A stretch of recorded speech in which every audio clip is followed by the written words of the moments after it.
Ek staan hier by twee van die antieke mylpale en ek lees graag vir ons uit Matteus 5 vers 41. As iemand jou dwing om 1 myl saam met hom te gaan, loop 2 myl saam met hom. In Jesus se tyd was dit wetlik vir 'n Romeinse soldaat om enige Jood te kon dwing om sy bagasie vir 'n myl te dra. Dit was 'n teken van hulle onderdrukking en vernedering. Maar hier kom Jesus en hy draai die tafels om en hy roep hulle om nie net die minimum te doen nie, maar vrywillig meer as wat verwag word. Die tweede myl is nie net 'n fisiese afstand nie, dit is 'n geestelike beginsel. Dit is die plek waar ons hart wys wie ek en jy regtig is. Dit is die myl van genade, van selfopoffering, van liefde wat nie op eie regte aandring nie. Wanneer ek ook oor die tweede myl dink, besef ek hoe maklik is dit om eintlik die eerste myl te stap. Want dit is die myl van plig, dit is die myl wat ander van my verwag. Maar die tweede myl, dit is waar die Here se lig op my moet skyn.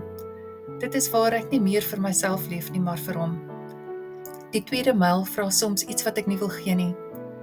Tyd wat ek dink ek het nie, of liefde vir iemand wat dit nie verdien nie, of geduld in 'n situasie waar ek moeg en moedeloos voel.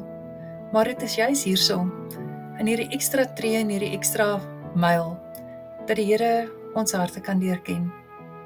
Elke keer as ek die tweede myl gaan, word ek herinner dat Jesus nie net die eerste myl vir my gestap het nie. Hy het die hele pad van lyding, kruis en oorwinning gegaan. Sy tweede myl het my gered. Daarom word my tweede myl nie 'n las nie, maar 'n geleentheid om sy liefde verder te dra. Al is die tweede myl baie keer ongemaklik vir my en jou, dis nie op 'n goeie tyd nie, of dis iets wat iemand vra en jy nie het nie. Dink daaraan, Jesus het dit al reeds vir ons gedoen.